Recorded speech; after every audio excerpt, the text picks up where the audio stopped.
fellow Earth warriors, life travelers, life path 11s, I don't know, 8th house moons, 12th house planets, all of those difficult, more difficult life paths. Let's talk about why bother. Before I get too far into my 30 days, I think it's a little important to talk about why bother being intentional. Why bother connecting with our breath? Why bother choosing our path forward? And especially for people who have had a tough time. Life Path 5 has a lot of change and turmoil and challenges throughout their life. Life Path 11, one of the hardest life paths on the planet, chose to be here to go through difficult experiences in order to be the wounded healer later in life. The 8th house planets and the 12th house planets that deal more in life, death, in between and afterlife. There are a lot of people that go through challenges that are different than maybe the majority. And they may have a more challenging time pulling out of the challenge that they have caught themselves wound up in their life, because sometimes why bother? And that is something that we each need to find in ourselves. And obviously, sometimes for some people in difficult cycles of life, that can be hard to find. So I'd like to talk about 2 reasons that we should bother to be intentional. 2 reasons that we can all hold as our own why. And my first reason is just for the fact that we will enjoy our life.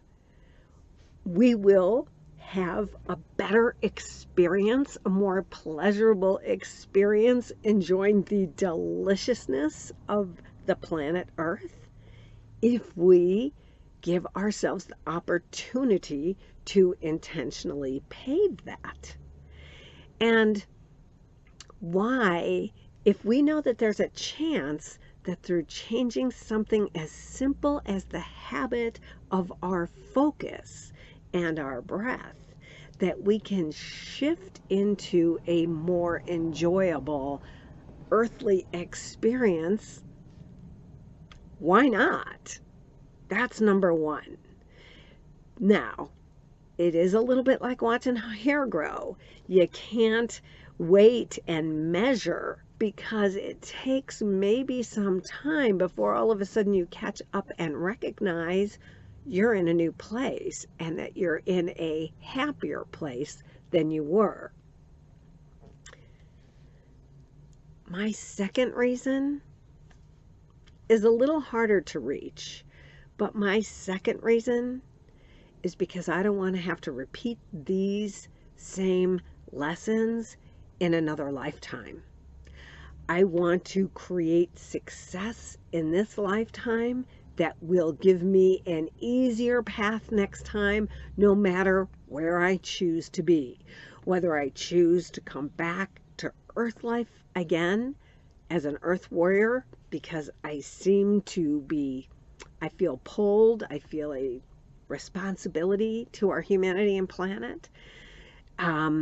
Whether I choose somewhere else, I want to have done some of what I came to do and cleared some of the karma I came to clear, so that next time my experience can be more pleasurable, more positive, feeling more satisfied and enjoyment of the experience. So I think it's important that everybody stop and connect to why should they be intentional about how they step forward in the rest of their life. Connect with your why. Is it the legacy of your children and your family? Are you a school teacher and you have a legacy?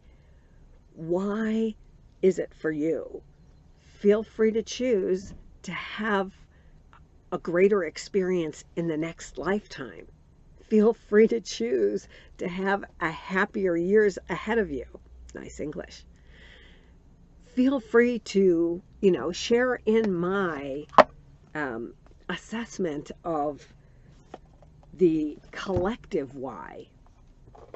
And let's see what the cards want to give us this morning. And forgive me, when I hit my cards on the table, it's a clearing that me and my cards do. So I noticed it when I looked at my video, but I either do my hand or I do the table. So let's see. I saw that Six of Pentacles, but that is not our card. It's August 4th. Please, a card for August 4th. Why? What is our why? And a card for August 4th. Bottom of the deck. Let's put down the burden. The struggle that we have learned is what we're supposed to be doing here. That's not it. That is something that we are actively leaving behind. It's a number 10, completion. We're done with that. So wherever you're struggling, wherever you're trying to push forward with physical Taurus type strength, that's what we want to shift and say, wait, there is another way.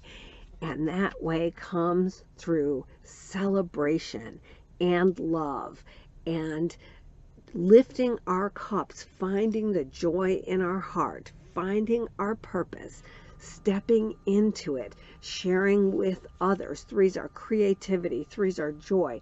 The Three of Cups is my personal card for me and my two best friends. It is celebration and family and love. So